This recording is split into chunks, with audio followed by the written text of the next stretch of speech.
പ്രിയപ്പെട്ട മച്ചാമാരെ, ഞാനിപ്പോൾ നിൽക്കുന്നത് ഇലവീഴ പൂഞ്ചിറ. അതായത് നമുക്കറിയാം ഇടുക്കി ജില്ലയിലെ ഇലവീഴ പൂഞ്ചിറ. നമുക്ക് ഇടുക്കി ജില്ലയിൽ ഏറ്റവും കൂടുതൽ ടൂറിസം മേഖല ഉള്ളത് കേട്ടോ. മറ്റ് ജില്ലകളെ അപേക്ഷിച്ച് ഇടുക്കി ജില്ല എന്ന് പറഞ്ഞു കഴിഞ്ഞാൽ എവിടെ ചെന്നാലും പ്രകൃതി ഭംഗിയുള്ള പ്രദേശമാണ്. നല്ല ഇളം കാറ്റാണ്, നല്ല തണുപ്പാണ്. ഇപ്പം എത്ര ചൂടാണ്. ഞാൻ ഇപ്പം നിൽക്കുന്നത് സമയം ഇപ്പോൾ ഒരു മണി കഴിഞ്ഞു. ഇപ്പം ഇവിടെ നല്ല ചൂടാണ്, പക്ഷേ എന്നാലും നല്ല ഇളം കാറ്റാണ്.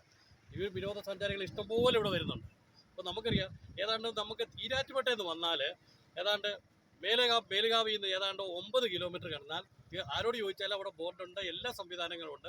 ഇലവീഴ പൂഞ്ചിറ എവിടെയാണെന്ന് ചോദിച്ചു കഴിഞ്ഞാൽ ആരും കാണിച്ചു തരും. അതുപോലെ തന്നെ കാഞ്ഞാറ്റിൽ നിന്ന് കയറിയാലും 10 കിലോമീറ്റർ വന്നു കഴിഞ്ഞാൽ ഇലവീഴ പൂഞ്ചിറയാവും. അപ്പം കൂടുതൽ വീഡിയോ ഞാൻ നിങ്ങളെ കാണിക്കാം. Okay, thank you. അപ്പോളേ നമ്മളൊന്ന് പരിചയപ്പെടുത്താം. ഇവിടെ നിങ്ങൾ വരുമ്പോൾ നമ്മുടെ സുപരിചിതനായ ഒരു ചേട്ടനുണ്ട് കേട്ടോ. ചേട്ടൻ വരുന്ന രാജേഷ്. എത്ര വർഷം ഇവിടെ? വർഷങ്ങൾ വരെ ആയോ? എല്ലാ സീസണും കച്ചവടം അങ്ങനെ ഉണ്ട്? മിതമായുള്ള ചാർജേ ഉള്ളോ അതോ സർബത്തിനൊക്കെ ചാർജാ? ഒന്നുമില്ല. നമ്മുടെ സർബത്ത് കടയുണ്ട്, തണുത്ത സർബത്ത് കേട്ടോ. കട്ട് പീസും ഉപ്പും മുളകും കേട്ടോ. ഇത് നിങ്ങൾ നമ്മുടെ രാജേഷ് എന്നല്ലേ വരെ?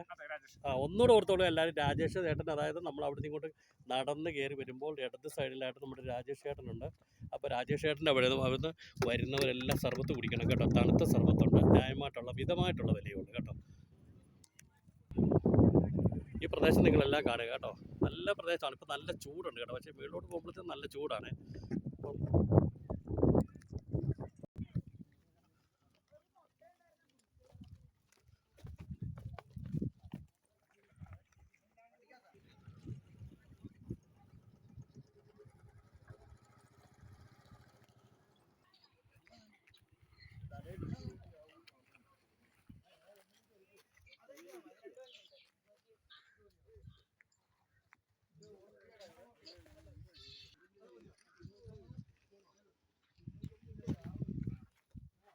ഇരിക്കാനുള്ള നല്ല വെയിറ്റ് ഷെഡൊക്കെ ഉണ്ട് കേട്ടോ.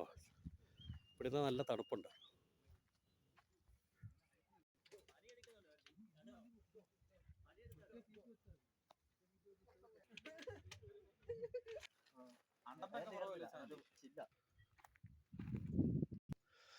മുളയുടെ ഹോം സ്റ്റേ ഒക്കെ ഉണ്ട് ഇവിടെ കേട്ടോ. മുള ഭയങ്കര ചാർജാ, 5000 രൂപ മുകളിലൊക്കെയാണ് കേട്ടോ.